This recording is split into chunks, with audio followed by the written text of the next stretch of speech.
So when I was young, I was a tomboy, if you can't tell. Um, I really thought I was a feminist. When I was a teenager, 19, 18. I really thought I was a feminist because I wanted to, do everything a boy could do. I drive a stick shift in my car, you know what I'm saying? I'm like, I could do everything a boy could do. But then I got older and I got a job. I was working in advertising. Now, advertising is a very female driven business, right? At mid level. Okay. So your managers, your supervisors, your directors and stuff are a lot of women, not black women, but women. And, higher up, like your CEOs, your CFOs, all that kind of stuff, those are usually men, right? Okay. So what I noticed about these women that were in the positions that, I'm seeking to attain one day because, I'm working my behind off fighting this racism in this company so I can move up and make some more money and maybe one day I could be a supervisor and I can move my people in. I asked my coworkers, that's all I was about, right? I wanted to be able to move and maneuver and put people in places like how they used to do, right? That weren't qualified. They used to put people in places that weren't even qualified. Anyhow, moving right along. So one of the things that I noticed about these women that had these positions, which I was trying to get to, they were all single except for one, my direct supervisor. Yo, I don't mean to be mean or whatever, but I'm gonna keep it real. She is a fucking bitch, okay? The biggest bitch you ever want to meet, okay? She was hell. She used to make people cry. Not me, but she used to make people cry. And so one thing I noticed that, yeah, okay, she had a husband, but then I realized that she talked to her husband the same way she talked to us. And that's when a light bulb went off in my head that the type of man that I want would never allow me to talk to him like that. Because they have just the same reason I wouldn't allow her to talk to me like that. Because I got pride in myself. Okay? You can't help me any kind of way. Okay? And I want a man that has pride in himself. You know what I'm saying? That won't allow me to do that shit to him either. You understand what I'm saying? So I knew from then. I made the correlation. I ain't want nothing to do with that feminist shit. I ain't want nothing to do with it. I ain't see no benefit in it. It wasn't even working for them. Okay? Now. So that's when my views on feminism started changing. And like I said, this is before I knew the origins of the women's suffrage movement, before I knew the origins of the feminist movement, before I knew the origins of Roe versus Wade. Did you know the origins of Roe versus Wade? Yo, I just learned the origins of Roe versus Wade. Check out the origins of Roe versus Wade. It's crazy. Forward to 1969. All right? 1969, some lawyers in Texas, they wanted to challenge the abortion law. Because in some places, and well, in most places, abortions were illegal, but they had exceptions. If it's incest or rape, those were the exceptions for abortion. Got it? Excuse me. So this is where the Roe versus Wade comes in. Now, who is Roe? Roe is an alias. In a lot of cases, they have a John Doe, and if it's a woman, they call it a Jane Roe. So Roe is Jane Roe, which was an alias. Jane Roe is a white woman named Norma McCorvey. All right? Y'all follow me on this. Norma McCorvey is Jane Roe. That's the Roe in Roe versus Wade. Wade was some guy in Texas. I think he was the district attorney or the prosecutor in Texas. That was Wade. So that's who they were suing. Y'all follow me? So they were going to sue, and all with Jane Roe. Basically, this was a lawyer, a group of lawyers looking for somebody as a proxy to use to push this case. They already planned on challenging the abortion law. They just needed like a pregnant white woman. Got it? So she signed an affidavit. Now, this is the thing that a lot of folks don't know about this case. Jane Roe Norma McCorvey, she told the media and the lawyers perpetuated this. She told them, and the lawyers were going around saying that she got raped by a gang of black men.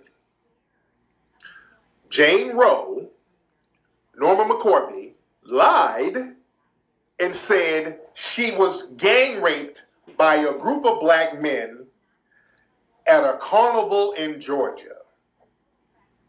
Okay? When in reality, what happened was this woman went down to Florida, fucked a brother, had sex with a black man consensually, got knocked up, and then what happened, she never had an abortion, by the way. She never got an abortion. What she did, she had the baby and gave the baby up for adoption because the baby was black. See, they don't tell y'all all this stuff. They don't tell you all this stuff about the case, the racial undertones of the case.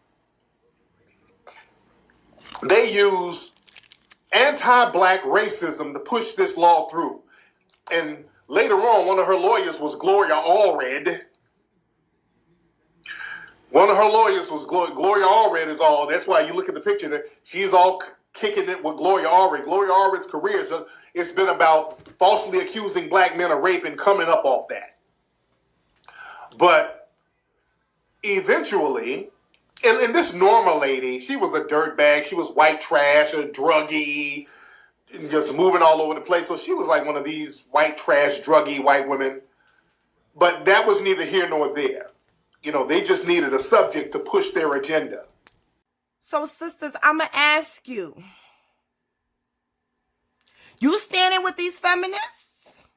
Yeah, a lot of y'all don't know that part of it. So, in the 70s at the time, because of integration, the white feminist movement was going around using all this rape propaganda, like black men are going to be raping white women left and right because of integration. So they were playing on that white racial fear. You know, white flight was in full effect. So they concocted a lie that black men raped that woman, got her pregnant, and now she needed an abortion. That's what made it go through. That's what made everybody get on board and make it go. She waited 15 years to come on out and admit that she lied. She admitted that she lied. I mean, let me play a clip of her. This is like an interview she did in the 80s where she admitted she lied. Hold on. The story was a terrible one. She said she had been gang raped, gotten pregnant, was desperate to get an abortion. That's what everyone believed, as long as Jane Roe remained anonymous. When she went public, she told a different story. You were raped while you were in Georgia?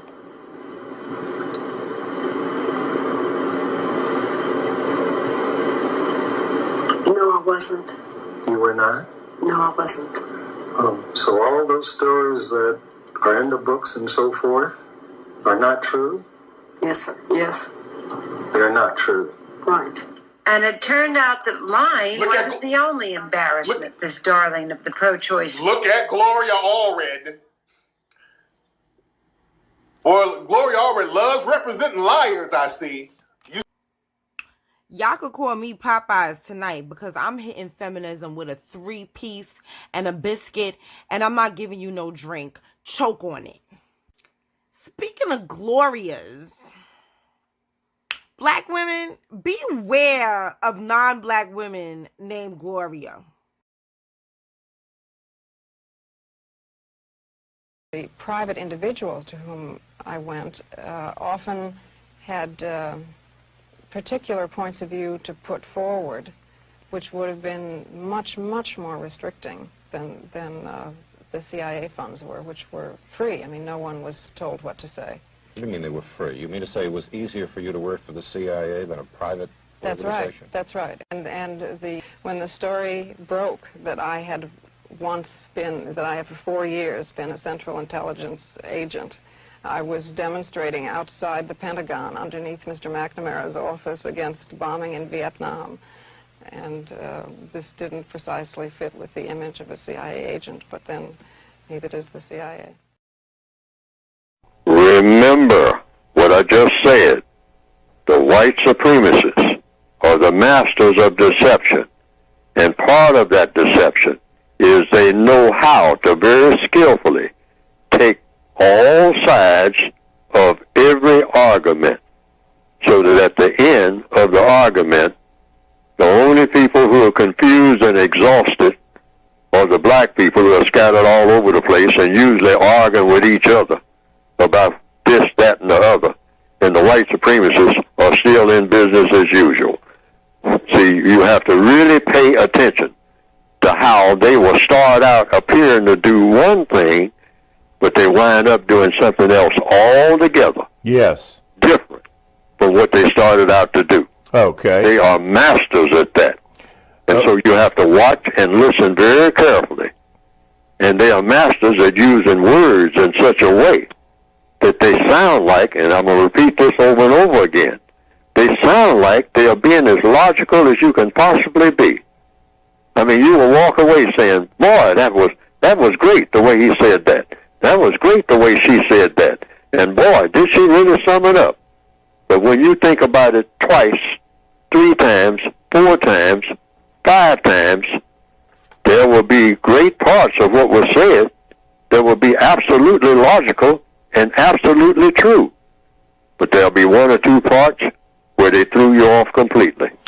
Those parts will eventually take over all the other parts. Okay. They are masters at that trick. Watch for it. So now she was a foreman for the same CIA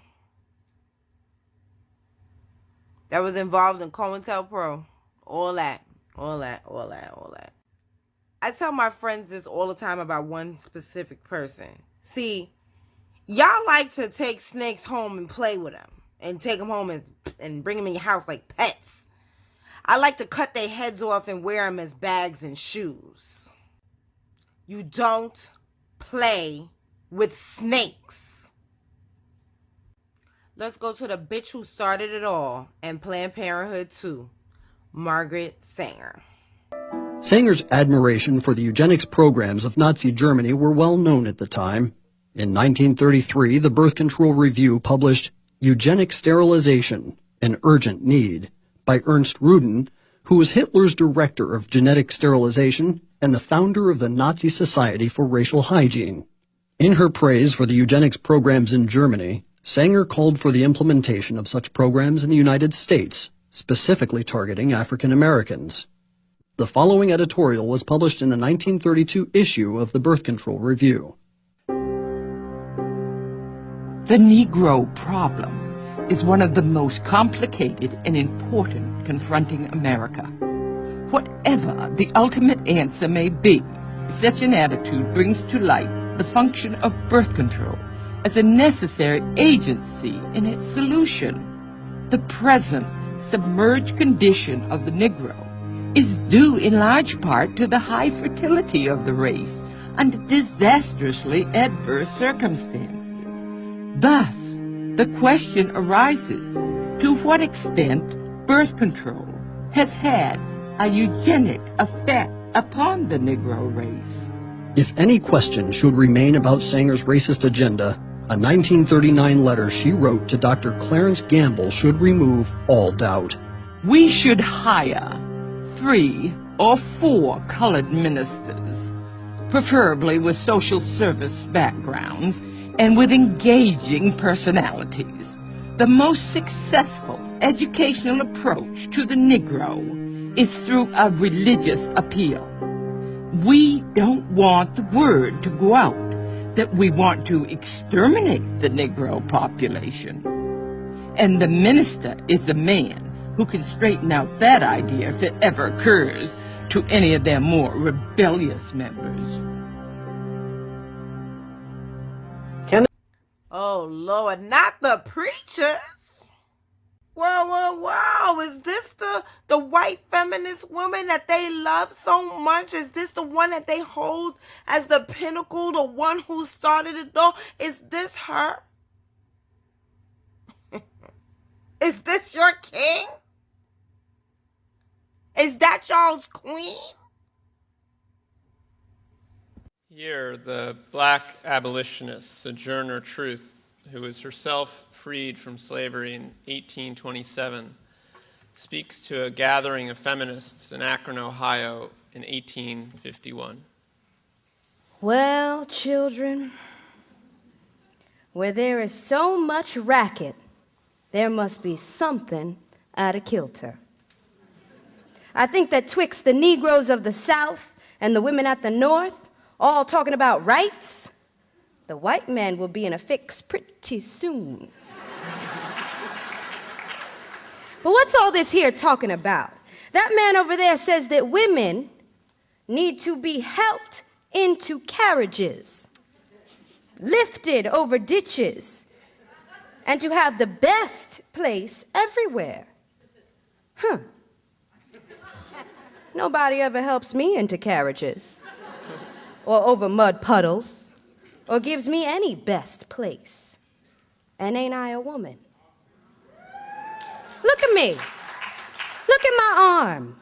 I have plowed and planted and gathered into barns, and no man could head me. And ain't I a woman? I could work as much and eat as much as a man when I could get it, and bear the lash as well. And ain't I a woman? I have borne 13 children and seen most all sold off to slavery. And when I cried out with my mother's grief, none but Jesus heard me. And ain't I a woman?